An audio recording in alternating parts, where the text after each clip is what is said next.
Welcome to my channel. இன்றைக்கி நம்ம நாட்டுக்கோழி குழம்பு எப்படி செய்யறதுன்னு பார்க்க போகிறோம். ஒரு மிக்ஸி ஜாரில் தேங்காய், இஞ்சி பூண்டு பேஸ்ட்டு, சிவப்பு மிளகாய், மிளகு, தனியா, சோம்பு, கிராம்பு, பட்டை இதெல்லாம் சேர்த்து நல்லா ஒரு பேஸ்ட் பண்ணி வச்சுக்கோங்க. ஒரு சட்டியில் எண்ணெய் ஊற்றிக்கோங்க. எண்ணெய் காஞ்சதும் அதில் கடுகு சேர்த்துக்கோங்க. கடுகு பொரிஞ்சதும் அதில் கடலைப்பருப்பு, உளுத்தம்பருப்பு சேர்த்துக்கோங்க. கருவேப்பிலை, கொத்தமல்லியை சேர்த்து ஒரு 2 நிமிஷம் வதக்கி விடுங்க.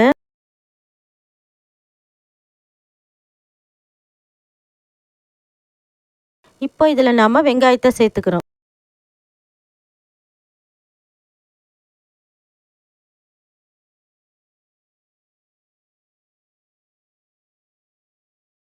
ஒரு மிக்ஸி ஜாரில் பொட்டுக்கடலையை போட்டு கொஞ்சம் பவுடர் பண்ணி வச்சுக்கோங்க. வெங்காயம் ஓரளவு நல்லா வதங்கணும்.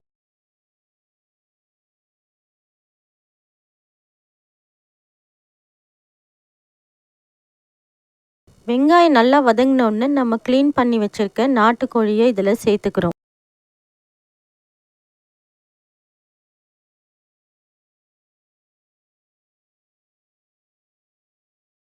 இந்த குழம்பு ரொம்ப ஈஸியாக செஞ்சிடலாம். இந்த குழம்புக்கு தக்காளி தேவையில்லை. இது ரொம்ப டேஸ்ட்டாக இருக்கும். ஒரு தடவை செஞ்சு பாருங்கள். இப்போ இதில் நம்ம சால்ட்டு சேர்த்துக்கிறோம். மஞ்சத்தூள் சேர்த்துக்கிறோம்.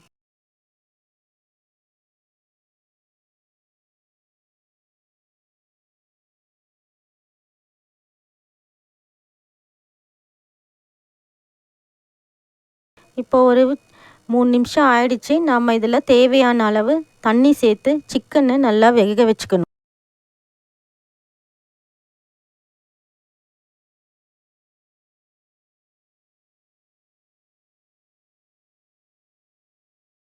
சிக்கன் ஓரளவு நல்லா வெந்ததும் இதில் நாம் தயாரித்து வச்சுருக்கிற மசாலா பேஸ்ட்டை சேர்த்துக்கோங்க. தேவையான அளவு தண்ணியும் ஊற்றிக்கோங்க. இதை நல்லா வேக விடுங்க. மசாலாவும் பச்சை வாடை போகிற அளவுக்கு இது நல்லா வேகணும். இப்போ இது நல்லா வெந்துருச்சு. நாம் இப்போ இதில் பொட்டுக்கடலை பொடியை தூவி ஒரு 2 நிமிஷம் கொதிக்க வச்சு இதை இறக்கிற வேண்டியதுதான். இப்போ ரொம்ப டேஸ்டான நாட்டுக்கோழி குழம்பு ரெடி ஆயிடுச்சு. இதை சாதத்தோடு சாப்பிட்றதுக்கு ரொம்ப டேஸ்ட்டாக இருக்கும். ஒரு தடவை செஞ்சு பாருங்கள்.